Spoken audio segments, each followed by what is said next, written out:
내란숙의 윤석열의 파면이 늦춰지고 있습니다.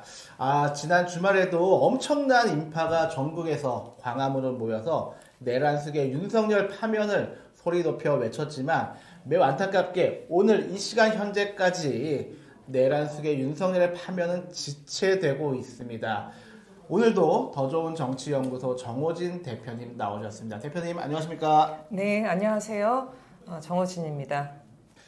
예, 지금 이제 하루하루 그 파면이 지체되면서 여러 뉴스가 좀 안타까운 뉴스도 좀 나오고 있는데 가장 최근에 좀 주목할 만한 뉴스가 권성동 국민의힘 원내대표가 헌법재판소 파면 인용 또는 기각 결정에 승복하겠다 이러한 멘트를 냈다고 합니다. 그동안 이제 극우 파시즘화되었던 이들이 국민의힘을 포함해서 헌재 결과에 불복해서 폭력, 폭동을 발생시키는 거 아니냐 많은 분들이 걱정했는데 권성동의 이 최근 발언 우리가 그 진심을 믿을 수 있을까요? 어떻게 봐야 할까요?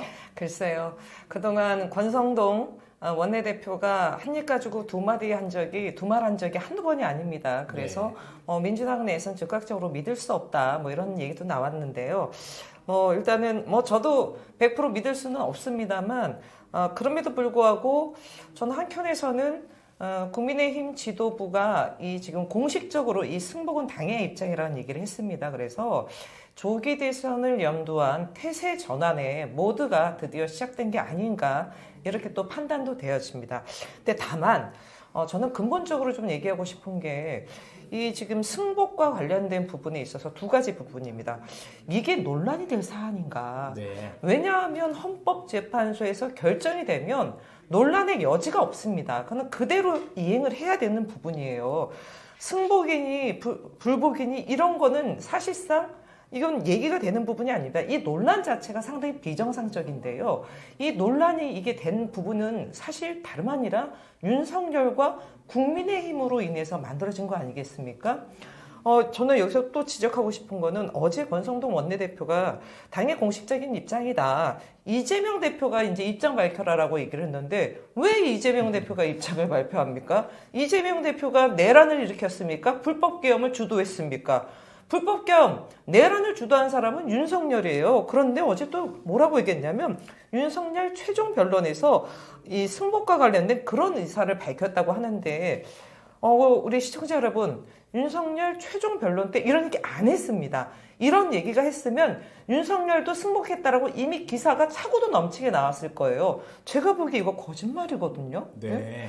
이런 얘기를 버젓이 했는데 지금 중요한 거는 윤석열이 승복이 된 입장은 나오지 않았다라는 겁니다. 대답할 당사자는 이재명이 아니라 윤석열이에요. 근데 이것도 사실 지금 또 물타기 하는 거 아니겠습니까? 그러다 보니까 더불어민주당에서 권성동 얘기 못 믿겠다라고 한 부분도 저는 충분히 타당한 얘기인 것 같은데요.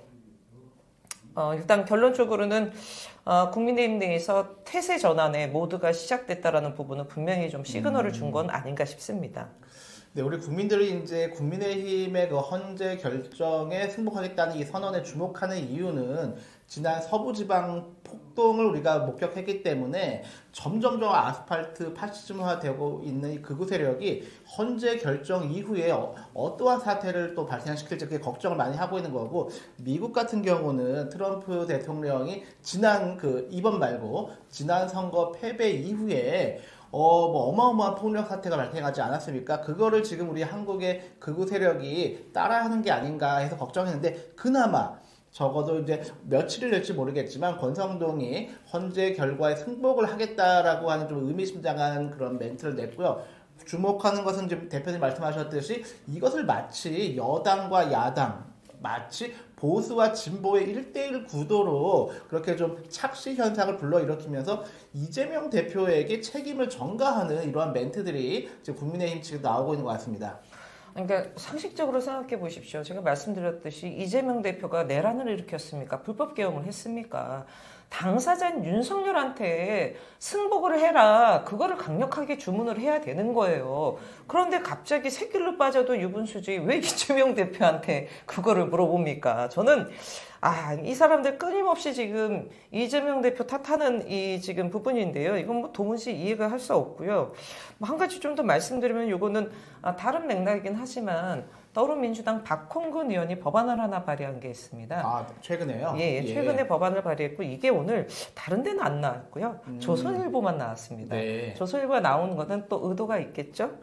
이 부분에 이 지금 관련된 법안의 핵심이 뭐냐면 이 탄핵과 관련된 부분, 예를 들어서 대통령 탄핵과 관련돼 가지고 이게 헌재에서 인용이 되게 되면 네. 그 해당 소속 정당은 일단은 정당 해산과 관련된 심판 청구 자동으로 들어가고요. 이어지는 조기 대선에 네. 있어서 후보를 공천하지 못하는 부분, 이 부분을 법안으로 했습니다. 저는 이 부분 같은 경우는 좀 세심히 살펴볼 필요가 있습니다. 물론 더불어민주당 같은 경우는 당론은 아니다. 박홍근 의원을 비롯해서 네. 14명의 의원이 발의를 같이 한 것 같은데요. 제가 이 말씀을 쭉 드리고 싶은 이유는 뭐냐면 4월 1일 지금 보궐선거가 치러집니다. 이게 네. 뭐 보궐선거다 보니까 특히 지금 탄핵 정국에서 국민적 관심을 받고 있지 못하는 부분이 있어요. 근데 여기서 좀 주목할 만한 선거가 구로구청장 보궐선거입니다. 네.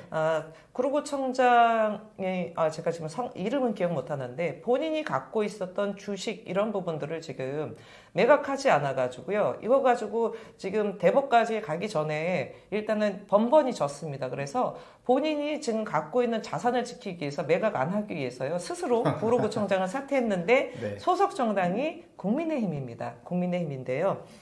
국민의힘이 이 사람 이 사태로 인한 보궐선거와 관련돼서요. 지금 국민의힘에서 공식적으로 책임 정치 실현을 위해서 무공천을 하겠다라고 공식 입장을 발표했고요. 구로구 내에는 국민의힘이 책임지겠습니다. 1년 더 준비해서 찾아뵙겠습니다. 이런 식의 현수막을 걸어놨습니다. 네. 본인들의 규칙 사유가 있어가지고 무공천을 한 거, 저는 그거는 당연하다고 봅니다.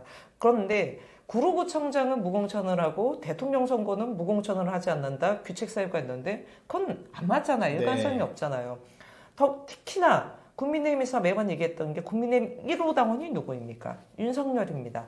윤석열로 인해서 지금 나라가 쑥대밭이 됐고요. 이제 탄핵 선고를 임박해 두고 있습니다.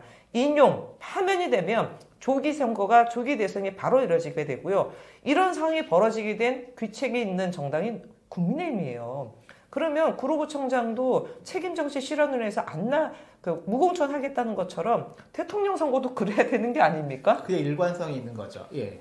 그런데 그런 생각은 눈꼽만치도 안 하는 거죠. 참 그래서 참 벼룩도 낙작이 있다고 하는데 국민의힘 한 일 가지고 두 마디 하는 정당이라는 걸 다시 한번 확인시켜 주는 것 같습니다. 예, 이번 그 헌재 결정에 따라서 지금은 아직 이게 쟁점이 되고 있지는 않지만 그 재보궐선거의 구로구청장 무공천처럼 국민의힘이 과연 대선 후보를 낼 자격이 있는가, 국민들에게 너무 뻔뻔한 거 아닌가, 이런 말씀을 해주신 것 같고, 이번 주에는 적어도 헌재 결정이 나오기를 우리 국민들이 바라고 있습니다. 그래서 이번 주에 헌재 결정 결과를 기다리면서 저희가 또 추후 관련 방송 이어가겠습니다.